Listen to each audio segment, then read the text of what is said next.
আমার সঙ্গে যে সমস্ত ভাইরা এসেছেন, আমি আপনাদেরকে পায়ে ধরে অনুরোধ করলাম, কোনো প্রকারের সাউন্ড হবে না, একেবারে পিন পতন নিরাপত্তায় আমরা প্রশাসনের নেতৃত্বে আমরা এই রাস্তা দিয়ে যাব। ঠিক আছে, আমরা শান্তি চাই, আমরা ধৈর্যের সর্বোচ্চ পরাকাষ্ঠ দেখাতে চাই।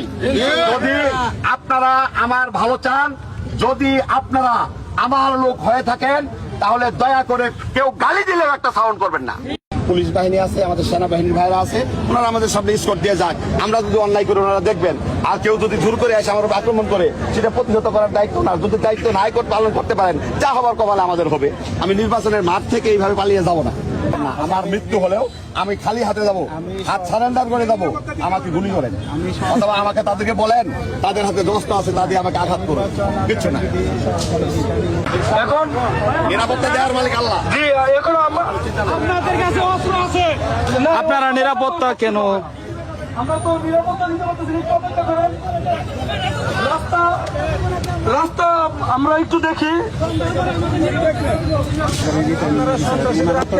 না, উনি তো সন্ধ্যা করতেছেন, উনি এর আগে আরো অনেক উদ্যোগ নিতে পারতেন।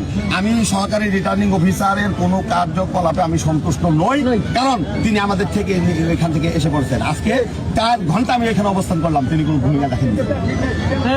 সুতরাং এখন আস্তে আস্তে সন্ধ্যার পরে উনি মনে করতেছেন আমরা বিপদে পড়ে পালিয়ে যেতে বাধ্য হবো। দয়া করে প্লিজ আমাকে আর বাধা দিবেন না, আমাকে যাইতে দেন। আমি শান্তি শৃঙ্খলা বজায় সর্বোচ্চ ভাবে আমরা এখন চলেন। আমার একটা কথা বলি, আমার এই দিকগুলাকে নিরাপত্তা দিয়ে আমাকে এখান থেকে বের করে দিন। আমি নির্বাচনে অংশগ্রহণ করছি, এই নির্বাচনের মাঠ থেকে পালিয়ে যাওয়ার জন্য না।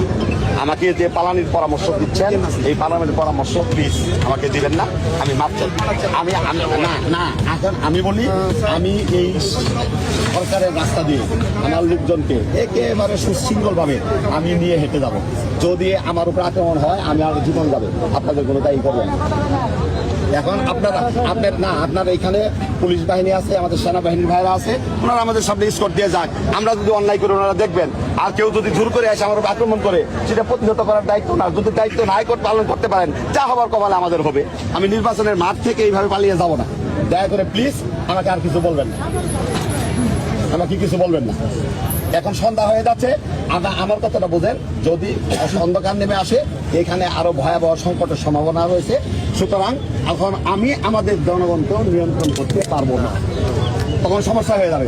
বরং এখন আমার সমস্ত কিছু কন্ট্রোলে আছে, আমার দলের সমস্ত লোকজন আমার কন্ট্রোলে আছে। আমি নিয়ে যাব সকলকেই, আপনারা আমাদেরকে সহযোগিতা করেন প্লিজ। জি, থ্যাংক ইউ, আসসালামু আলাইকুম।